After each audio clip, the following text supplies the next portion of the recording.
Tina baby! So, ayan, meron akong gustong i-share sa inyo na bagong lip cream. Diba? Hindi kita. Ito yung Focallure. So, ayan, dalawa siya. Itong isa, wait lang, lagay ko sa kilikili ko. Itong isa is yung PKO2. Ano siya? Ito yung ma-pink na basta. Mamaya try ko. Tapos, itong isa is yung OR01. Ayan. Ma-orange-orange siya na ma-brown-brown.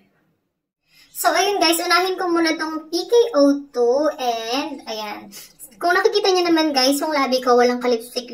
Walang lipstick yan guys, para makita niyo yung true color niya. Parang kaibigan mo lang yan, sa katagalan, nakikita mo yung true color niya.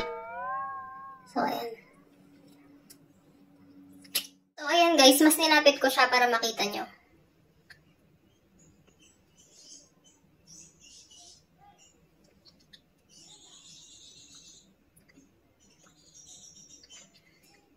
Ayan.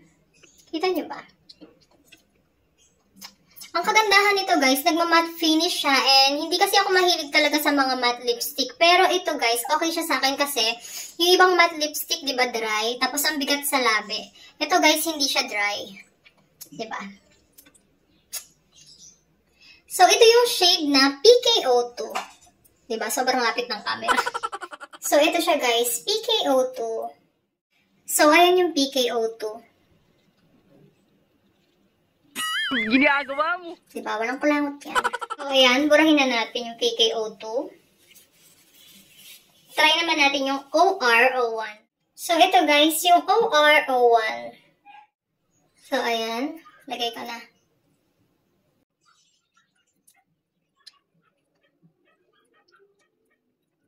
Ito guys, ma-orange-orange siya na ano.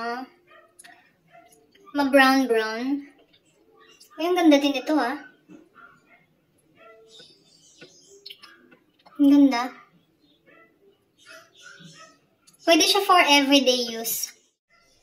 So, ito na yung OR01. So, ayun guys, kung gusto nyo umorder, ilalagay ko siya sa aking yellow basket.